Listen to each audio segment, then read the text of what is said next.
Is Arena Breakout Infinite worth playing in 2025? Yes, so far for me, I'm having an absolute blast with this game. Let's dive into all the details though, and I'm gonna let you know exactly why you should jump into this game, which is free to play, and why I think it could be the Tarkov-like that a lot of people have been looking for. So Arena Breakout Infinite, it throws players into a gritty and unforgiving world of intense firefights, high stakes extraction shooter gameplay, heavily influenced by, of course, Escape from Tarkov, and it delivers a thrilling experience with a focus on realistic gunplay and challenging high risk, high reward gameplay loops, which you would come to expect, of course, with a game of this genre. So let's just get ahead and let's jump into this. Yes, this is what I would call a Tarkov-like game. This is a game that is definitely modeled after Escape from Tarkov, made, of course, from a completely different studio. And it is a game currently that you can play free to play on their website. So if you go to their website, there is the download for PC. You can jump in and start playing this game right now. They have their own launcher and all. And I'm hoping when this game releases to Steam, which still says coming soon, that everything will transfer over to your Steam account. So yes, you see here, this is from More Fun Studios. It still says coming soon for its release. You can wishlist it and all. They're currently in season 1. I think they were supposed to drop on Steam, but for some reason they delayed it. But at some point, a Steam release is being eyed and due. I'm hoping sometime early Q1, maybe 2025. We'll have to see. But it is currently available on their website if you want to jump in and play it right now after this review.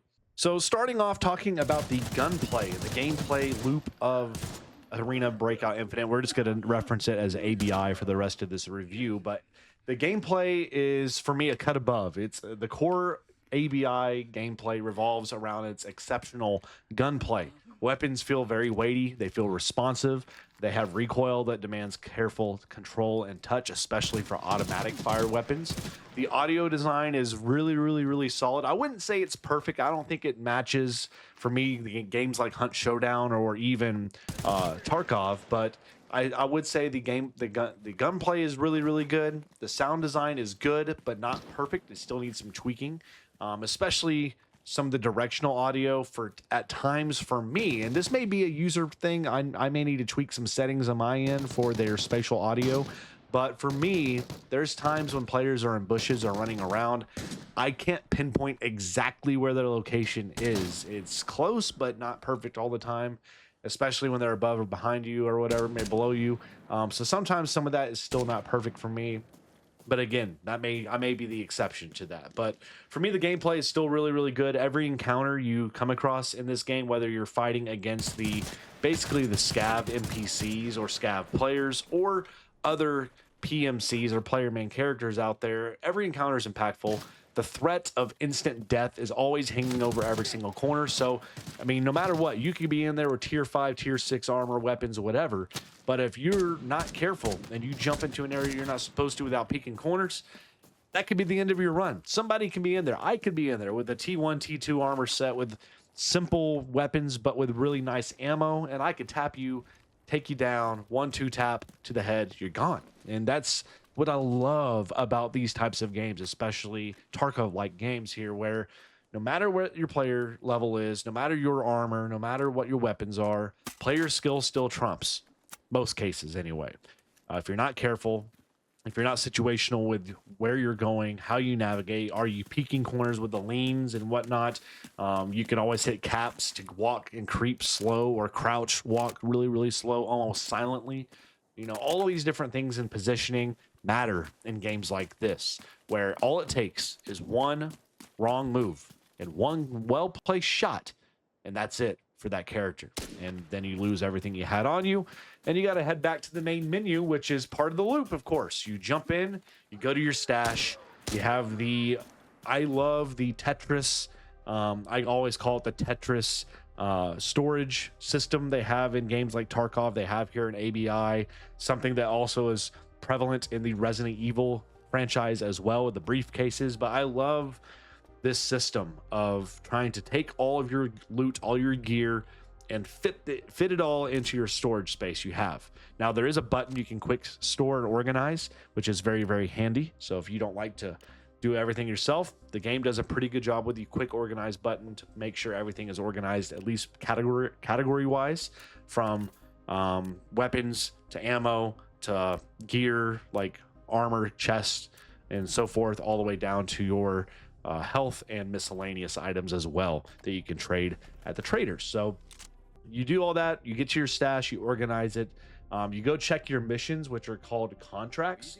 So if you go to your contracts, you'll be able to talk to various different contractors out there, such as Garrison, Avita, Vincent, Weidland, Edward, Fisher, and more. There's all these different vendors out there that will sell you stuff. You can buy and trade and sell with these vendors. You can also pick up different missions from these vendors that will give you different types of missions that you then go out to the various maps, whether that be at the farm or wherever the maps may go. You may be going to the TV station, and each different map will have different missions for you depending on the different vendors out there. So you can go to your farm, your valley, your armor, your TV station, and so forth, and each map has various different types of missions that you can come across. So that keeps the gameplay loop really, really fun. You're not just going in there and taking out enemies and NPCs.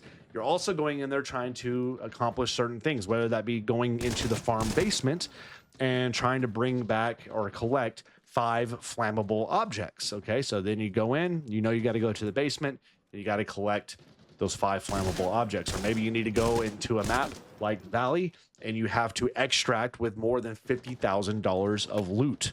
Okay, so everything, you'll be able to see the price of your loot, and then you need to extract with at least $50,000 or more loot. So maybe it's go explore a certain POI, whatever it may be.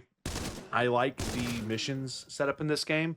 I like the in-game market as well. There is an in-game market, a la like what you see with Escape from Tarkov, where you're able to buy and sell and trade your gear, your everything you've earned in the market to other real world players out there. Now, of course, this is all with in-game currency. It's not real world money you're using there or anything of that nature, but you can take what you get, you can sell it on the market to other players, and then receive the coin in return that then you can use in return to buy stuff you want for yourself. And then you jump onto these maps. So again, the maps, I like the maps so far in rotation. You can choose to what maps you want to go on depending on what you're wanting to do.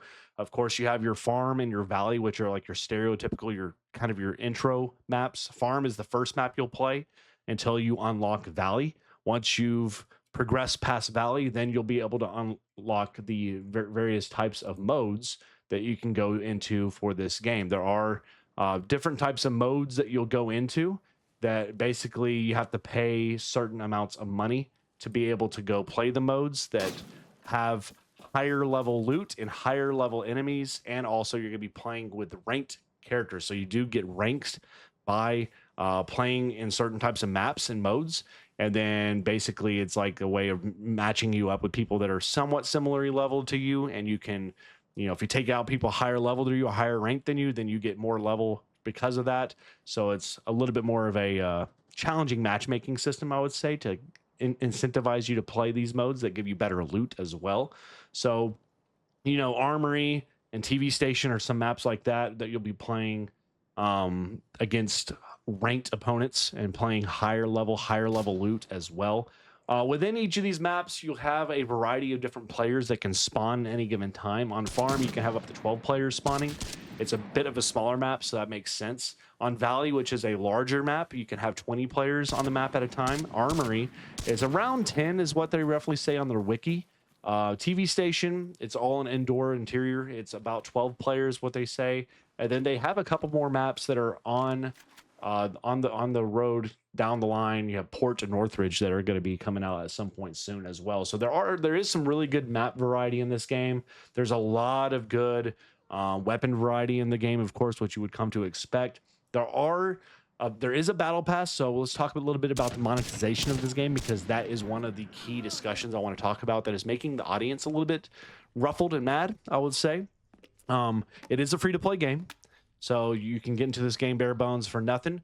However, if you want to increase, for instance, your storage, you can unlock it through missions or you can buy it. Okay, and that is something that a lot of people don't like, that you can buy the storage. I don't know if it's permanent storage space or not, or if it's only seasonal storage space. That's something I haven't tested out because I haven't bought it myself personally. And there's also skins and battle passes and all the like that you can buy with in real life money if you choose to do that. Now, I have not spent a dime on this game personally. I am almost to level 30 on season 1, and I'm having a blast. I've played in terms of in-game play, it's about 15 hours to 20 hours so far, about a week into playing the game, now heading into the new year, and I'm having a total blast with it. It's giving me all the Tarkov vibes and elements I was wanting to see. But I will say this, I think this game is a more accessible Escape from Tarkov game. It's one of the biggest strengths of this game is its accessibility, excuse me. Compared to Tarkov's steep learning curve, this game does have its challenging, unforgiving moments, but I would say this game has a more forgiving entry point. I think this game does a really good job of giving you kits that you can then jump into whatever map you choose to with a kit token, and then you basically have a free run where you're not worried about losing anything you've earned on your character. And I think that's a really, really nice thing that this game has. They've really streamlined the progression of this game with the maps, with the missions, the contracts, all that as well. And I really do think the matchmaking is really, really quick compared to what I remember from playing Escape from Tarkov, where sometimes I would be loading into a map on Tarkov for like 5-10 minutes. I have yet to pass the 4-minute mark in matchmaking queues on this game, and that was coming in ranked play with low ping preference. So it only took about 4 minutes, and that's really, really good. Most of the time you're in a match within a minute at most, and that's something I think is really, really good. So for me right now, I have no idea what the longevity of this game is.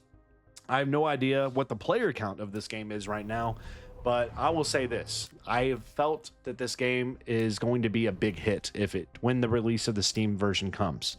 I think if they keep doing things the right way and they tweak some of the bugs that I have seen, they tweak some of the performance issues that come and go at times, the gunplay's there, the core gameplay loop of kit your character out, jump into a map, shoot, loot, and kill and extract, and then rinse, repeat, put your missions in, do your missions, sell your loot, whatever.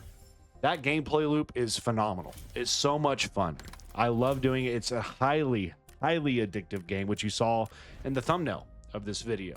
It's a lot of fun. You can lose lots of hours to playing this game, and you can play it solo, duo, trios. I've been doing all solo play and I hadn't had any issues really. I have run into some teams at times, but because of the nature of this game, the high risk, high reward, a couple well-placed shots, you're able to take out a team because of positioning, because of gunplay. And that's a nice thing to see because the time to kill is very, very quick. It's all based on your shots. But if you're a fan of these types of games, if you've played games like Tarkov in the past, you know exactly what you're getting into with ABI. It's a Tarkov-like game.